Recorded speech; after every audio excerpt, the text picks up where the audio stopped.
Amén. Dios les bendiga grandemente. Bendiciones de el Altísimo. Nos encontramos en el programa Nueva Vida. Y en este programa hemos invitado al pastor licenciado Marvin Juárez. Marvin, bienvenido acá al programa. Gracias, hermano Elman, qué gusto poder saludar a la audiencia y poder compartir realmente temas de actualidad, temas bíblicos, y gracias, pastor, por tomarme en cuenta. Espero que este tiempo que estemos acá sea de mucha bendición y que podamos edificar a todas las vidas que en este momento nos están viendo. Muchas gracias. Durante 3 meses o pasadito de 3 meses hemos estado hablando acerca de los apóstoles, de esos discípulos y apóstoles que el Señor seleccionó para tenerlos con Él y darles también palabra para que ellos pudiesen compartirla con los demás. Bueno, y no solo palabras, sino atender diferentes necesidades. Entonces hemos estado hablando acerca de los apóstoles, tomando en cuenta mucho de lo que ha dicho John MacArthur, y también lo que la Biblia nos dice en San Mateo, en el capítulo 10. Dice la palabra en los versículos del 1 al 4. Entonces, llamando a sus 12 discípulos, les dio autoridad sobre los espíritus inmundos para que los echasen fuera y para sanar toda enfermedad y toda dolencia. Los nombres de los 12 apóstoles son estos: primero, Simón, llamado Pedro, y Andrés, su hermano, Jacobo, hijo de Zebedeo, y Juan, su hermano, Felipe, Bartolomé, Tomás, Mateo, el publicano, Jacobo, hijo de Alfeo, Lebeo, por sobrenombre Tadeo, Simón el cananista, y Judas Iscariote, el que también le entregó. Hemos hablado de la vida de estos hombres que John MacArthur le llama hombres comunes y corrientes. Hombres a los cuales el Señor usó poderosamente, pero solo hay uno, el que marcó cierta diferencia, que pues durante el programa se va a hablar de él.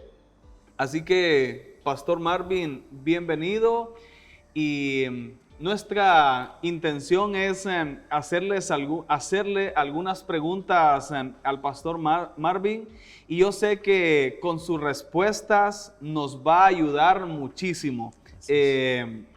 Nuestro panorama de ese conocimiento bíblico en cuanto a los apóstoles, pues va a tener también otra perspectiva bíblica. Así que entonces es de gran bendición que el Pastor Marvin esté acá con nosotros. Y ahora sí, entonces con esto concluimos este tema de los apóstoles. Y si el Señor lo permite, muy pronto estaremos iniciando con nuevos temas. Así que, hermanas y hermanos, si usted es de las personas que acostumbra a hacer sus anotaciones, pues es bueno que tenga con usted su libreta, su cuaderno, su lápiz, su lapicero, y que haga las respectivas anotaciones. O también hay personas que en la misma Biblia hacen anotaciones también, es muy bueno. Así que entonces en su momento pues le haremos las preguntas al pastor. Muy bien, entonces le invito a un video musical, el cual esperamos que sea de mucha edificación para su vida.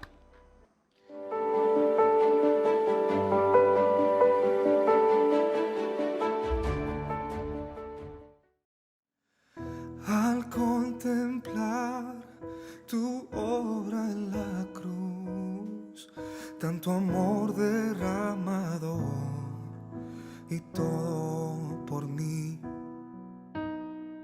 Con gratitud me quiero acercar, solo tengo mi vida, aceptarla.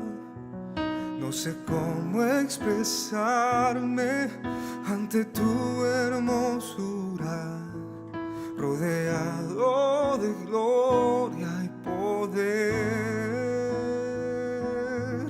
Necesito decirte lo que siento ahora. Me acerco a ti, al santo lugar.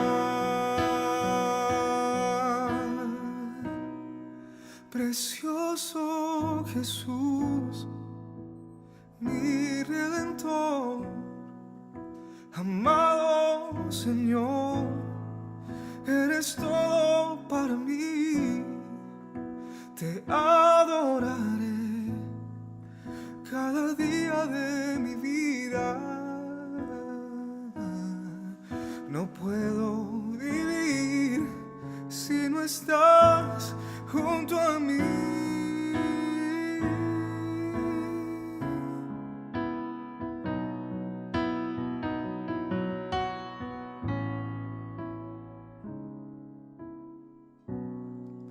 Precioso Jesús, mi Redentor, amado Señor, tú eres todo para mí. Te adoraré cada día de mi vida. No puedo vivir si no estás junto a mí. No puedo vivir si no estás junto a mí.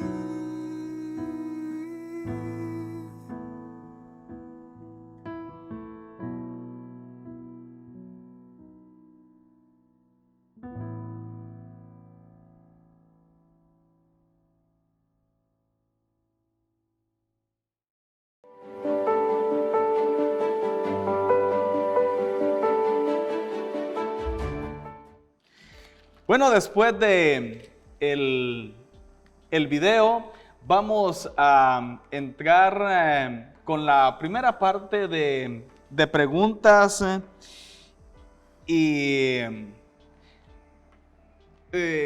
Pastor, ¿qué te parece de que tanto en los evangelios se mencionan los nombres de los apóstoles a los que el Señor llamó? Lo interesante, hermano Elman, es de que cuando encontramos, por ejemplo, en la Biblia encontramos genealogías, encontramos nombres de personajes sobresalientes y dentro de esa gama de nombres tenemos el nombre de los 12 apóstoles. Algo que podemos resaltar es que Dios trabaja en el plano de lo individual y que cuando Dios llama, nos llama por nuestro nombre. Esto es bien interesante, porque tanto los evangelios sinópticos son los que más real se dan, y aunque a veces la lista no está en el mismo orden, pero sí hablan de los mismos personajes. Entonces, qué interesante es pensar que cuando Dios nos llama, cuando Dios le llama a usted, le va a llamar por su nombre y le va a usar de acuerdo a lo que Dios le ha regalado ya en esa capacidad que Él puso. Entonces, escuchar nombres como Pedro, Andrés, que Juan, por ejemplo, son nombres comunes, ¿sí? Son nombres comunes. Por ejemplo, el nombre Jesús era uno de los nombres más comunes en ese tiempo. O sea que cuando pensamos en eso, sabemos que el Señor, como dice MacArthur, llamó a 12 hombres comunes y corrientes. O sea, lo importante aquí de resaltar que Dios es muy específico y Dios trabaja en el plano del individual y nos quiere usar para bendición de miles desde nuestra perspectiva y desde nuestra naturaleza transformada por Él. Muy bien, así que el Señor nos llama por nombre y sin dudarlo. Así ¿Quién es. nos está viendo? ¿Quién mirará después el programa? El Señor le llama por nombre. Así es. Y esperamos que le entre a servir al Rey de Reyes y Señor de Señores. Hay algo que en el pasaje bíblico que leí en Mateo capítulo 10 y también en Lucas, bueno, en los evangelios, se habla de que el Señor dice que llamó primero a sus discípulos y después dice que a algunos de ellos les llamó apóstoles. Entonces, ¿cuál es la diferencia entre un discípulo y un apóstol? Muy bien. Realmente, si vamos a la etimología del término, discípulo tiene que ver con ser un alumno, con ser un seguidor, y apóstol tiene que ver con alguien que es enviado. Entonces, es interesante pensar que el Señor quiere que todos seamos sus discípulos, que le sigamos. Él nos llama, nos coloca dentro de su iglesia, pero luego nos envía a cada uno con una misión especial. Entonces, los apóstoles primero fueron obviamente llamados a ser discípulos y luego que Él los capacita, los empieza a enviar dependiendo del progreso de esa capacitación. Por ejemplo, puedo mencionar cuando envió a los 70. Esos 70 los envió, pero no están dentro de los 12. ¿Ya? Esos 12 fueron elegidos para que estuvieran con Él. Y esto es interesante, ¿por qué razón? Porque para Dios enviar a una persona, primero la capacita. Primero le enseña, primero trabaja con el carácter, trabaja con el desarrollo de sus habilidades. Entonces, un discípulo es un seguidor, es un alumno, un apóstol es un enviado, ¿sí? La diferencia está en las funciones y en la capacitación. Un discípulo, nosotros vamos a morir siendo discípulos del Señor. Sin embargo, tenemos el agregado que Dios nos ha dado una misión. ¿Ya? Entonces, pudiéramos decir, seguimos siendo discípulos del Maestro, pero a la vez nos ha dado una comisión especial. Entonces alguien pudiera decir, o sea que a la vez discípulos somos a la vez apóstoles. Desde el punto de vista etimológico lo pudiéramos decir que sí, pero la diferencia está, un discípulo es sígueme y un apóstol es ve. Entonces, aunque para ser apóstol tuvo que haber sido discípulo, ya el apostolado puede ser como subir a un nivel diferente en el que Dios lo empuja para que haga una misión especial. Muy bien. Hay algo interesante también que el Señor, antes de llamar a estos hombres para que estuviesen con Él, Él pasó, dice la Biblia, una noche orando. Y Él, siendo Jesús, el Hijo de Dios, ¿qué mensaje nos transmite que Jesús haya hecho eso? Lo interesante, hermano Elman, y para toda la audiencia de este programa especial, es de que si el Hijo de Dios tuvo que hacer una vigilia para poder luego el siguiente día nombrar a ese grupo que lo iban a rodear, que iban a ser su grupo de a quien él iba a discipular, lo pudiéramos decir en términos modernos hoy, realmente lo que nos deja ver entre muchas cosas esto es que toda decisión que tomemos debemos de consultarla con Dios, empezando por ahí.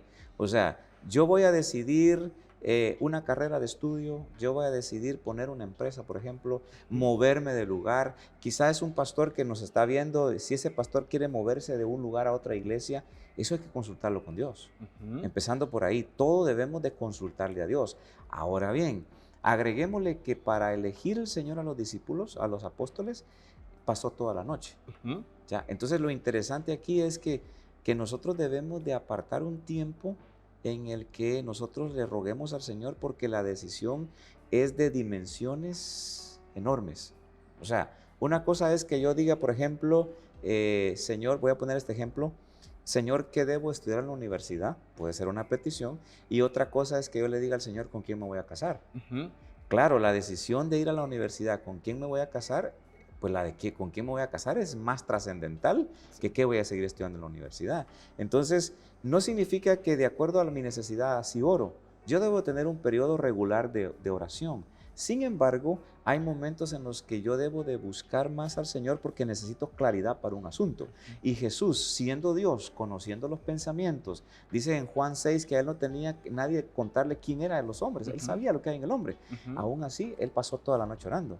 Entonces, yo creo que las decisiones en esta tierra, si el Hijo de Dios consultó con su Padre para saber quiénes iban a ser los apóstoles, nosotros hoy tenemos que, diría yo, duplicar ese tiempo, hermano Elman, porque nosotros no somos Jesús.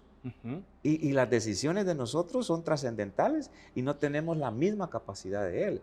Cuanto más que Dios nos ilumine con mayor luz, diría yo, qué es lo que debemos hacer. Muy bien, muy bien. Entonces, la gran enseñanza que esto nos deja es que debemos de pedirle a Dios sabiduría. Y como nos decía el pastor, lo que Jesús hizo se convierte en un ejemplo para todo lo que acontece en el diario vivir.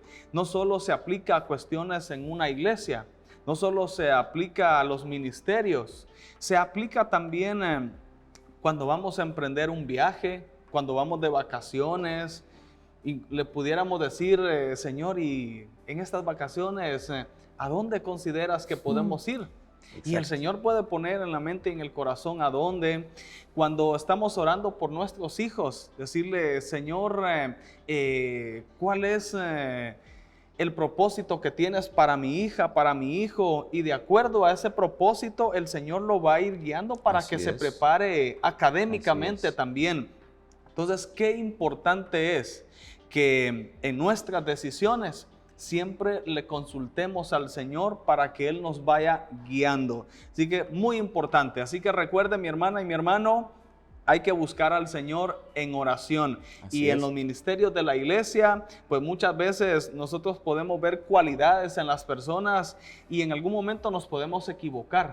Pero cuando le consultamos al Señor, Él va a poner esos nombres en específico. Podemos pensar en lo que la Biblia dice en Hechos capítulo 13, cuando estaban orando. Dice que el Señor a través del Espíritu Santo les dijo, apartadme a Bernabé y a Saulo para la obra que yo los he llamado. Entonces, qué importante es siempre la oración. Así que le invitamos que si usted se siente confundida, confundido, ore.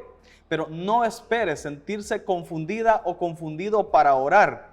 Antes de iniciar un proyecto, antes de ejecutar un plan, es de decirle al Señor que Él nos indique qué hacer y el Señor nos dará la dirección correcta. Así es.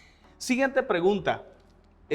¿Por qué se habla de 12 apóstoles cuando el Señor pudo haber elegido a 8? Muy buena pregunta. Inclusive pudiésemos agregar ahí una solo para que la audiencia reflexione. ¿Por qué tuvo que haber sido Israel y no Guatemala? ¿Por qué tuvo que ser Israel y no Costa Rica, no México, verdad? Bueno, tenemos que hablar de dos cosas acá. Una es la soberanía y la sabiduría de Dios. Por ejemplo, lo que nosotros tenemos como antecedente del 12 son las 12 tribus de Israel. Entonces, Dios en su soberanía eligió a Abraham, a Isaac y a Jacob, y de Jacob Dios saca a las 12 tribus de Israel. Ahora, el término 12 el número 12 tiene que ver con algo muy completo, ¿sí? Entonces, si tenemos el antecedente que en el Antiguo Testamento el Señor eligió 12 tribus y tenemos en el Nuevo que eligió 12 apóstoles, si lo unimos con la Nueva Jerusalén a futuro para nosotros, que dice que ahí van a estar los nombres de los 12 apóstoles, ¿verdad? Alguien se pudiera preguntar, ¿será que ahí va a estar el nombre de Judas? Judas era de los 12. Bueno, esa es una muy buena pregunta para analizar. Quizá va a estar el nombre del apóstol Pablo posiblemente, porque tal vez hablemos de esa sucesión de Judas, ¿verdad? Ahora, el número 12 es porque soberanamente Dios eligió ese 12. Como que preguntáramos, mire, ¿por qué el 7? 7 sellos, 7 trompetas, 7 copas. Bueno, el número 7 significa perfección. Lo que quiero decir con esto es de que el Señor en su soberanía elige 12 tribus y luego ejemplifica con 12 apóstoles. Porque obviamente Él considera que el equipo para hacer su voluntad es un equipo de 12. Ahora, es bueno aclarar, hermano Elman, que por ahí anda una estrategia de trabajo que se le llama el G12. ¿Sí? Tenemos que saber que es el G12 es una estrategia completamente diferente a lo que encontramos en la Biblia. Digo esto porque alguno de nuestros hermanos que nos están viendo dirá, entonces sí es bíblico lo del G12. El asunto es que de Hechos para adelante ya no encontramos eso. Bernabé, Silas, Pablo, Marcos, Priscila y Aquila, pues ya no necesariamente eran 12.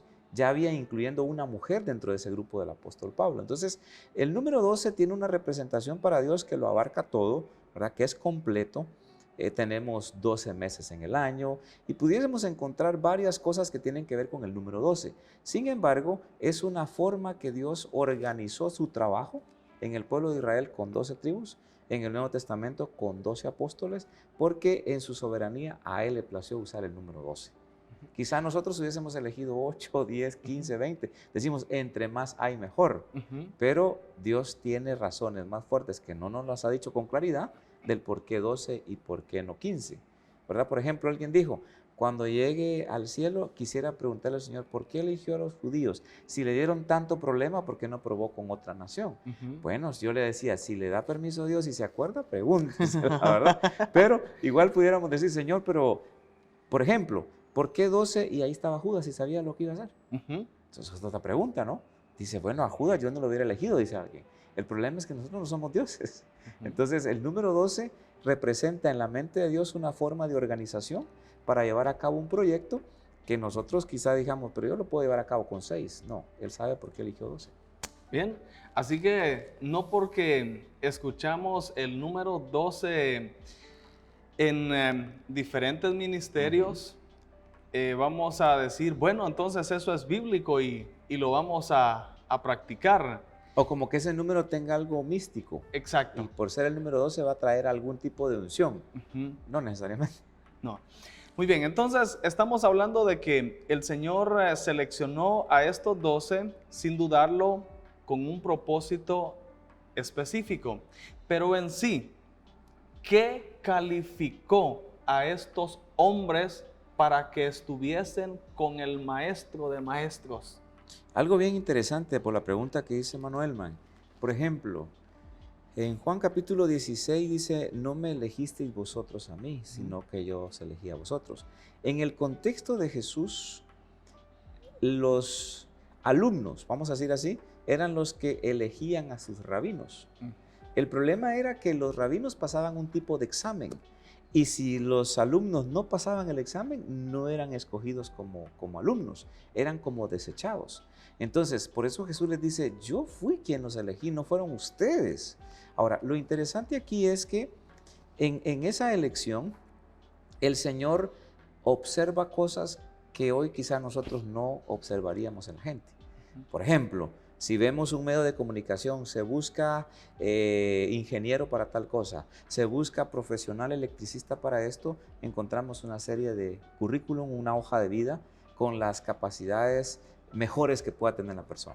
Cuando vemos a los discípulos, una de las cosas que el Señor vio es un corazón que se podía moldear, un carácter que podía Dios usarlo como usó los panes y los peces, que son unos cuantos panes y unos cuantos peces para darles pues de comer a 5,000.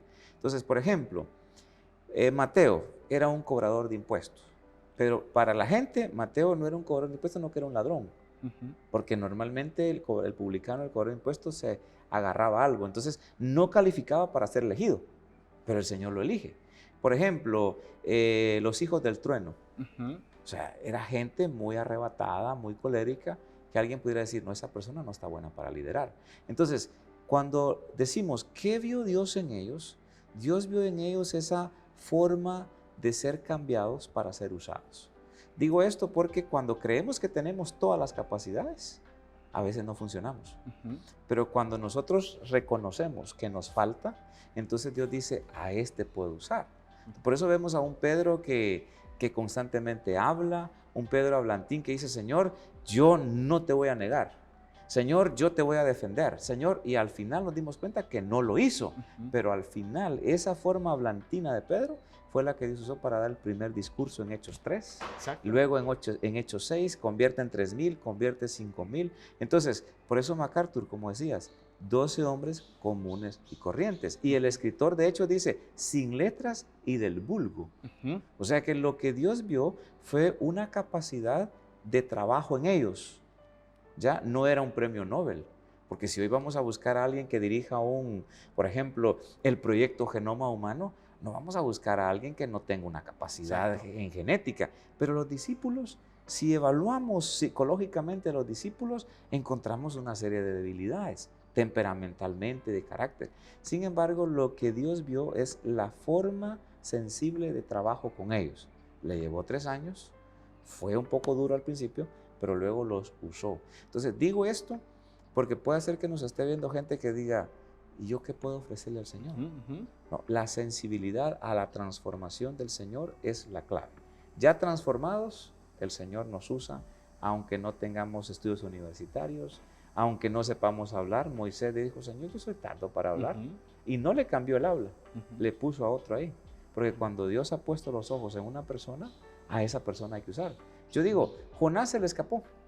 ¿Por qué no dijo, se fue Jonás, voy a usar este otro? No, lo metió en un pez y lo sacó renovado después de pasar por el proceso. Entonces, cuando somos sometidos al proceso de Dios y Él sabe que nuestro corazón es fácil para ese proceso, entonces Dios nos llama. Muy bien, muy bien. Otra pregunta, ¿por qué el Señor, entre estos 12 apóstoles, Él permitió hermanos? Por ejemplo, estaba Pedro y Andrés, Jacobo y Juan. ¿Por qué el Señor hizo eso cuando muchas veces se piensa que entre hermanos consanguíneos no se puede trabajar? No, miren, realmente, Elman, lo interesante aquí es que Dios piensa en familia. Dios piensa en familia. Desde Génesis capítulo 3, nosotros encontramos que Dios está pensando en la familia. Papá, mamá, hijos. Y realmente luego encontramos que a Abraham se le dice, las familias van a ser benditas. En fin, Dios está pensando en familia, ¿sí? Y ahorita quiero traer a colación acá a los hermanos Wesley. Los hermanos Wesley realmente hicieron un trabajo fenomenal, que nos han dejado un legado, una transformación en Inglaterra, y eran hermanos consanguíneos.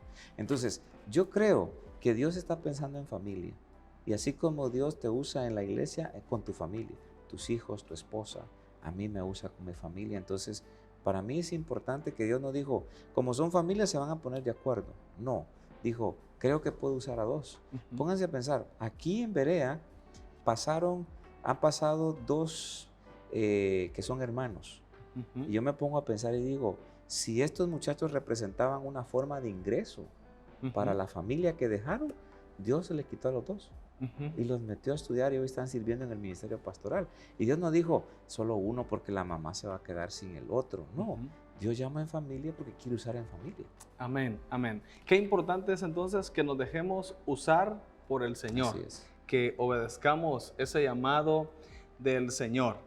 Nos vamos a un video y después vamos a continuar con muchas preguntas para el pastor Marvin. Esperamos que sean de mucha bendición para su vida.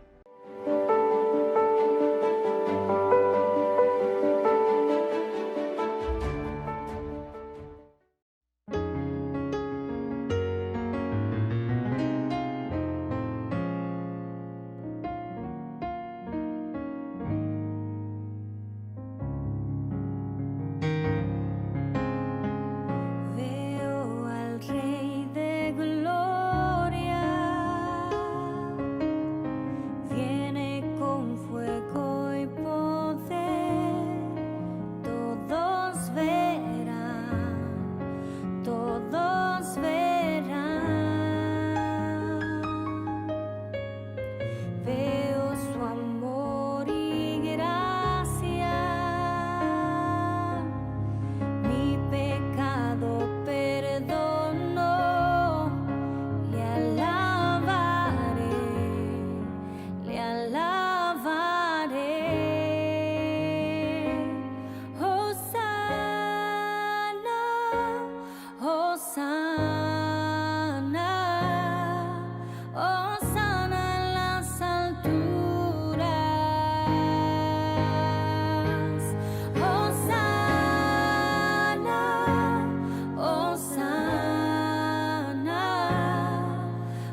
quiero estar por la eternidad.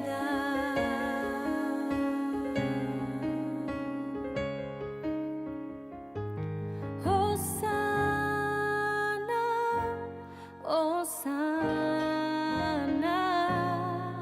Hosana en las alturas. Hosana, Hosana, Hosana en las alturas.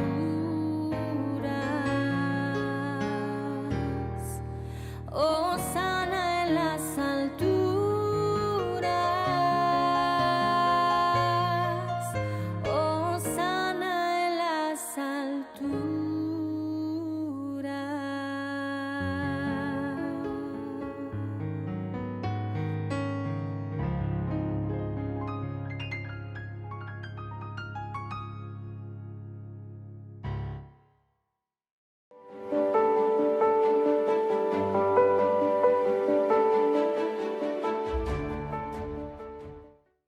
Muy bien, y continuamos con las preguntas para el pastor Marvin. Es interesante que en Hechos capítulo 1, versículo 13, ya no se menciona a Judas Iscariote, pero sí se menciona que los 11 apóstoles estaban unidos. ¿Qué nos enseña todo eso?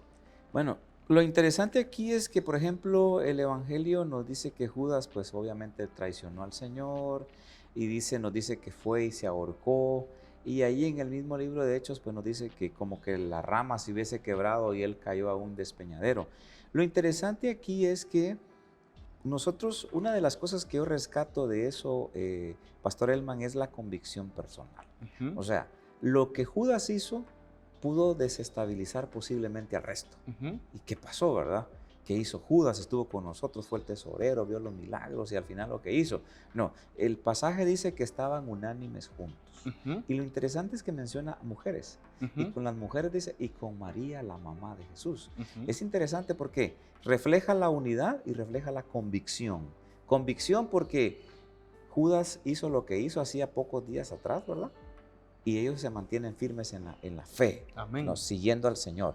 Y la otra es la unidad y la confianza en la promesa del Señor. Les dijo, no se vayan de Jerusalén, esperen la promesa. Entonces dice que estaban ahí, menciona como 120 en el aposento alto y estaban los 11.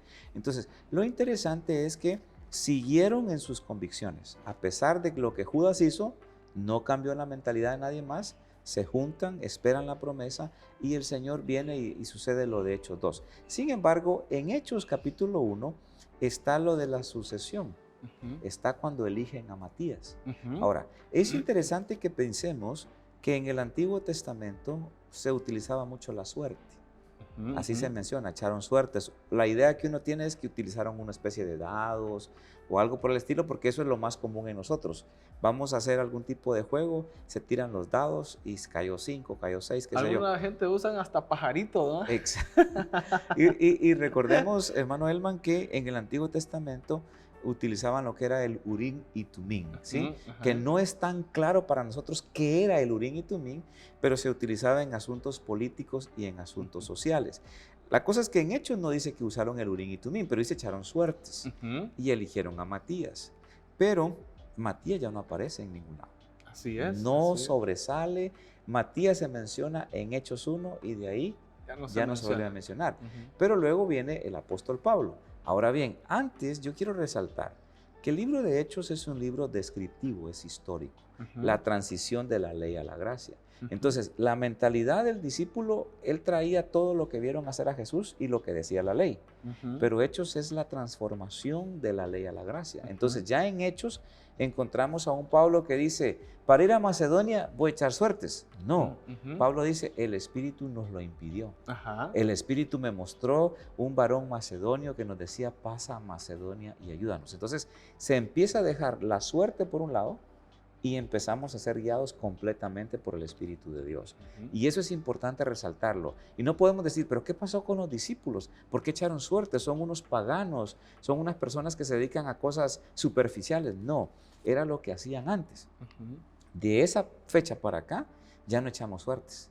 Ya no usamos los dados, ya no decimos voy a hacer tal cosa para ver qué dice Dios. No, vamos en oración y Dios a través de su palabra. El mismo ejemplo que usábamos que mencionaba de Ujú. Hechos capítulo 13, ¿verdad? Que Exactamente. fue el Espíritu Santo. El Espíritu Santo dijo, apartadme a Bernabé y a Ujú. Saulo. Ya no echaron suertes, ya no consultaron con objetos físicos, sino Ujú. que se dejaron guiar por el Espíritu de Dios. Ajá. Muy bien.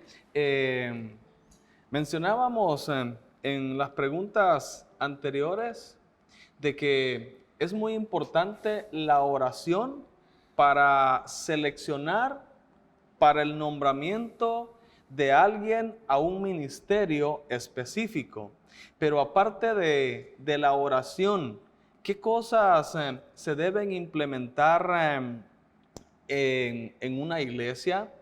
Porque muchas veces no estamos orientados cómo seleccionar a las personas. Ya vimos que la oración es muy importante, pero ¿qué otras cosas pudiéramos decir bíblicamente? Bueno, una de las cualidades que tenemos que ver es el desarrollo de los talentos. Muy bien. Dios nos ha dado dones, Ujú. capacidades, habilidades, y cuando la persona los pone para el Señor, nosotros como los líderes vemos cómo la persona actúa, cómo sirve, la actitud, la capacidad que desarrolla. Entonces, eso nos puede a nosotros dar una indicación de qué persona puede ser adecuada para qué ministerio. Entonces, Ujú. por ejemplo, hay una persona, yo conozco personas muy dadas a servir, ¿sí? Muy atentas. Entonces yo digo, una persona que es muy dada a servir a los demás, con una atención, pero así que uno se siente muy en familia, esa persona puede estar dando la bienvenida, Ujú. puede ser el director de los sugieres, puede programar un evento donde esta persona atienda a los invitados. ¿Por qué razón? Porque necesitamos que haya calidad y calidez. Ujú. Entonces, nosotros sabemos que no todos tenemos la capacidad. Por ejemplo, si el pastor Elman me dice a mí, te vamos a dar la clase de niños de 2, 3 y 4 años, pues yo los duermo, porque yo no tengo esa capacidad. Pero conozco gente es que lo como- puede hacer. Es como si a mí me dijeran, mira, te toca cantar. O sea, lo hago si en verdad no hay nadie que pueda cantar, pero no es mi No es tu área. no es mi don. Y uno tiene que saber hasta dónde puede. O sea, yo no lo puedo hacer todo. Yo, por ejemplo, yo quisiera tocar el piano. Yo no puedo tocar el piano, ¿verdad? Y otros instrumentos, alguna cosa medio rasco ahí, como decimos en Mochapín. Pero yo, por ejemplo, igual, cantar es, si ya no hay nadie más, pues hay que hacerlo, ¿verdad? Y Inclusive. si a mí Ajá. me dijeran, mira, mañana te toca cantar, no duermo en la noche. Pero me dicen, te toca enseñar, te toca predicar, yo me siento realizado. Porque esa es una cuestión que puedes hacer, que sabes que con ayudas puedes hacer. Por ejemplo, a mí me gusta citar ejemplos cuando se hacen actividades evangelísticas. Por ejemplo, a mí me llaman, hermano, usted sale a predicar en campañas evangelísticas. Mire, si ya buscaron, y les menciono, ya hablaron con hermano César Nufio, con Ujú. hermano Edgar Chacón, les digo, ya hablaron con Alex Marroquín. Me dicen, ya hablamos con todos y no pueden. Bueno, entonces hago el esfuerzo, Ajá. porque yo sé que ellos lo hacen mejor que yo, pues las predicaciones evangelísticas, hay que admitirlo. Mi fuerte no es hacerlo con la espontaneidad que ellos lo hacen, pero si me toca, lo hago. Así Pero es. antes se agotan todos los demás recursos. Entonces, digo esto porque en la iglesia debemos tener esa capacidad de observar y saber quién es más adecuado para qué ministerio. Nadie está en la iglesia porque no hay nada que hacer y lo aislamos, no sabe hacer nada. Todos en la iglesia tienen algo que aportar. Lo que nos falta es esa pericia para saber quién cabe en qué lugar. Y cuando lo colocamos en ese lugar, lo va a hacer de manera extraordinaria. Ahora, si ubicamos a una persona a hacer algo que no puede hacer, va a ser frustrante y se Exacto. viene abajo el ministerio, Ujú. ¿verdad? Entonces hay que tomar en cuenta esa parte. Sí, muy bien, entonces son cosas muy importantes las que nos está compartiendo el pastor Marvin, y para todo lo que él nos ha dicho, pues hablaba también de tener el Espíritu Santo para ejercer cada uno de los ministerios. Y la Biblia nos dice que hay diferencia entre los frutos del Espíritu Santo y los dones del Espíritu Santo. Porque los frutos del Espíritu Santo se convierten en la formación de nuestro carácter. ¿Quiénes somos nosotros? ¿Y cuáles son los frutos del Espíritu Santo? Amor, gozo, paz, paciencia, benignidad, bondad, fe, mansedumbre y templanza. Entonces, no es solo de ver que aquel puede cantar, aquel puede ejecutar un instrumento, la hermana puede predicar, puede enseñar, sino también esos frutos del Espíritu Santo. Y gracias al Señor que estos hombres que estuvieron con Jesús pues fueron formados, y vemos que cuando Jesús asciende, pues ellos toman el trabajo y lo llevan a cabo porque tenían convicción, y al final habían dejaron que el Espíritu Santo tomara el control de ellos. Muy bien, regresando un poco a lo que hablábamos anteriormente, ¿quién pudiéramos decir que era la persona que el Señor tenía en sí para que formara parte de ese grupo de los 12, y que los discípulos pues a través de suerte, y que si alguien no lo sabe interpretar ahora, pues piensa aplicar lo mismo y está fuera del contexto bíblico actualmente, ¿verdad? Entonces, ¿quién sería esa persona idónea para ese lugar? En mi opinión, yo me inclino por el apóstol Pablo. Algunos piensan Bernabé, otros piensan que podía ser Silas. Sin embargo, yo siempre he pensado que el apóstol Pablo fue el que ocupó el lugar de Judas, ¿sí? Porque obviamente las experiencias de él como apóstol, él mismo dice, yo como a un abortivo, como ya de los últimos, dice él, tuvo la experiencia de ver al Señor cuando iba camino a Damasco. El apóstol Pablo realmente le dijo el Señor a Ananías, ve porque instrumento escogido me es este para llevar mi nombre en presencia de los gentiles. Entonces, para mí, el lugar de Judas lo ocupó el apóstol Pablo. Nos dejó la mitad del Nuevo Testamento. Un hombre muy capaz, muy sencillo, con mucha capacidad filosófica y teológica, pero que realmente viene a llenar ese vacío, y que no podemos decir que tal vez Pablo era mejor que Pedro, que Juan. Yo creo que cada uno tenía su capacidad especial.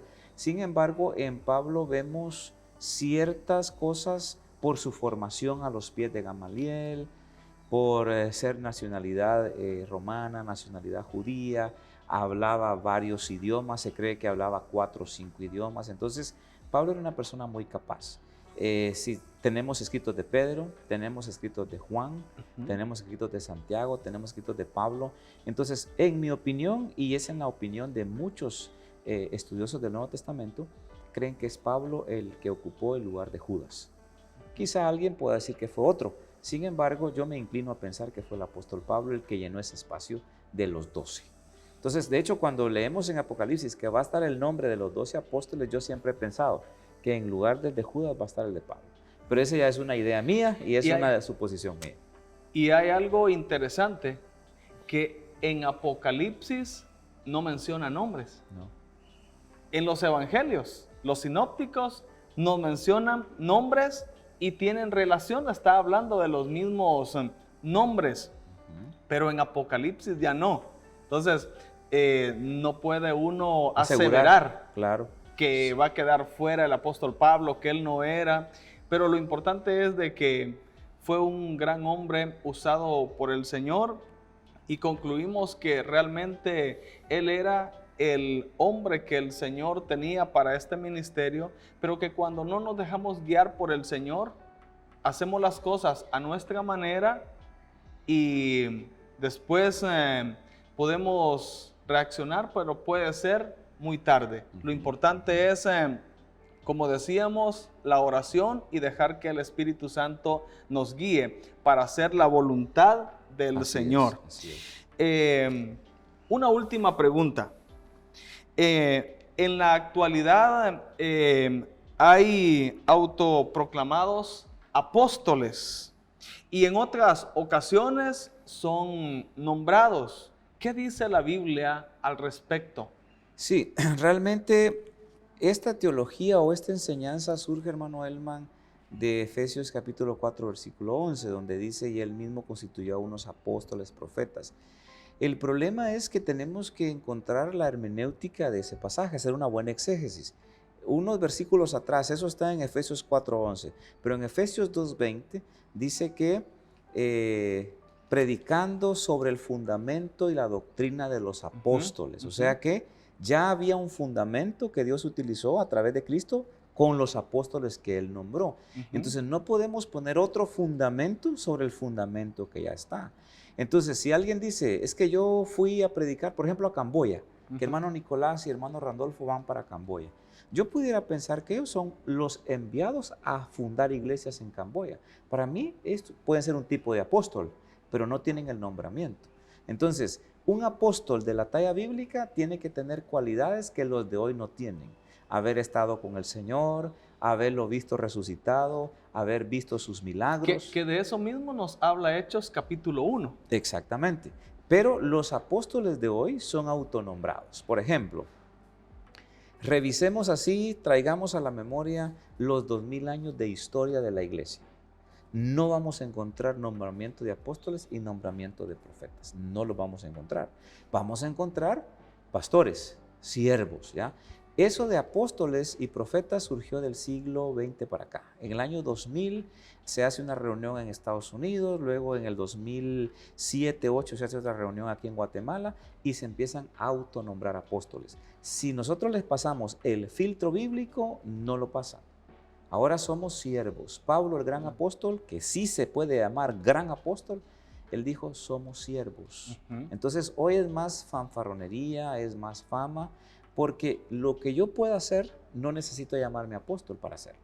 Simplemente soy un siervo. Y todavía Jesús dice, cuando hayáis hecho lo que se les mandó hacer, digan siervos inútiles somos. Entonces yo digo, como dice un escritor, yo soy candidato a siervo inútil. Y ahora se autoproclaman apóstoles y profetas. No hay ya profetas ni apóstoles como los que hubieron en el Antiguo Testamento y el Nuevo Testamento. Ya no hay. Claro, autonombrados existen. Pero hoy lo que tenemos son hombres y mujeres que se han autonombrado por fama, popularidad, qué sé yo, pero de la talla de la Biblia no tenemos apóstoles ni profetas hoy. Muy bien, muchas gracias por las respuestas a cada pregunta. La verdad que nos deja gran enseñanza. Le invito a el último video de este programa.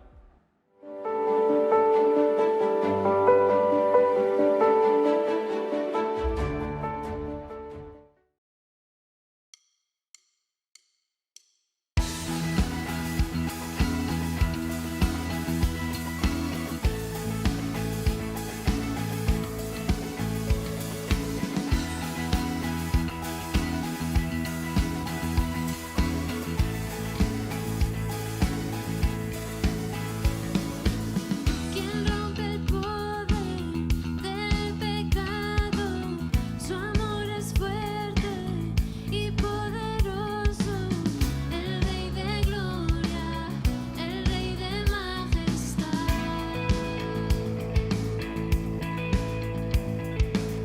Conmueve el mundo con su estruendo y nos asombra con maravillas. El Rey de gloria, el Rey de majestad. Gracias sublime,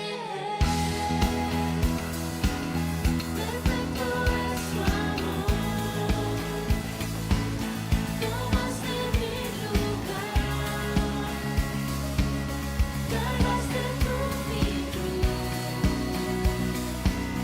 tu vida diste ahí, y ahora libre soy.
Bueno, espero que el video haya sido de mucha edificación para su vida y estamos llegando a la parte final del programa donde hemos tenido al pastor Marvin Juárez.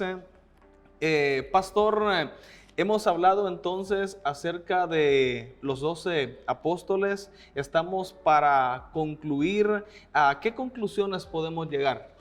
Bueno, una de las cosas es que tenemos que aprender que solos no podemos hacer el trabajo.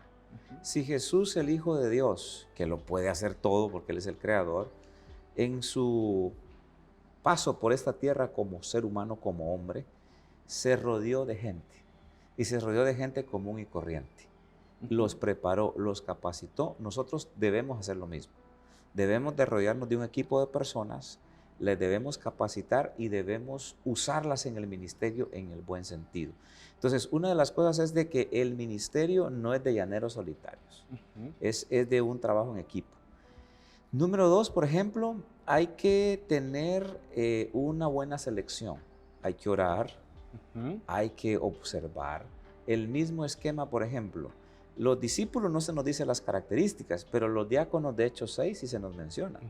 Entonces, si para los discípulos que eligió el Señor los tuvo que pulir y los diáconos para servir las mesas en Hechos 6 tenían que ser de buen testimonio, llenos del Espíritu Santo y de sabiduría, nosotros tenemos que ver las cualidades espirituales y las cualidades intelectuales. O sea, no nos tenemos que dejar guiar solo porque esta persona tiene una capacidad de hablar, pero si no tiene la sabiduría para hablar, no nos sirve. Entonces, tenemos que saber elegir, tenemos que saber capacitar y tenemos que saber ocupar en qué ministerio. El Señor nos da ese ejemplo. Los discípulos, los apóstoles, los preparó, los capacitó y nosotros hoy seguimos esa línea. El Señor nos llamó hace un tiempo atrás, nos capacitó, nos pasó por un colador, por un filtro, salimos ya meros pulidos, que todavía nos falta mucho que aprender y hoy estamos en un ministerio. Entonces no podemos cambiar esos patrones. Tenemos de buscar a otros en donde nosotros podamos como reproducirnos como líderes para que estos sigan llevando esa estafeta hasta donde Dios quiere que la lleven. Entonces, lo importante es aquí resaltar un equipo de trabajo, selección de personal, cualidades espirituales e intelectuales y una vida de oración para las decisiones trascendentales que tenemos que tomar en el ministerio. Claro, alguien puede decir, mire, yo para comer un plato de comida no voy a hacer una oración de 1 hora de rodillas. Claro que no. Pero sí, para ocupar a las personas en el ministerio hay que preguntarle al Señor porque nos podemos equivocar y no queremos hacerlo. Así es. Muchas gracias, Pastor Marvin. Le agradecemos al pastor por haber estado con nosotros, por responder cada pregunta y las conclusiones que él nos compartía. Damos gracias al Señor entonces por tu vida, pastor, y adelante en el Señor. Y muchas gracias por tu tiempo. Fue un tiempo para que te despidas de la audiencia. Fue un privilegio compartir con ustedes, con hermano Elman, y les animo a estar siempre en sintonía de este programa que creo siempre va a llevar edificación y enseñanza a su vida. Dios me lo bendiga. Bien, que el Señor los bendiga grandemente.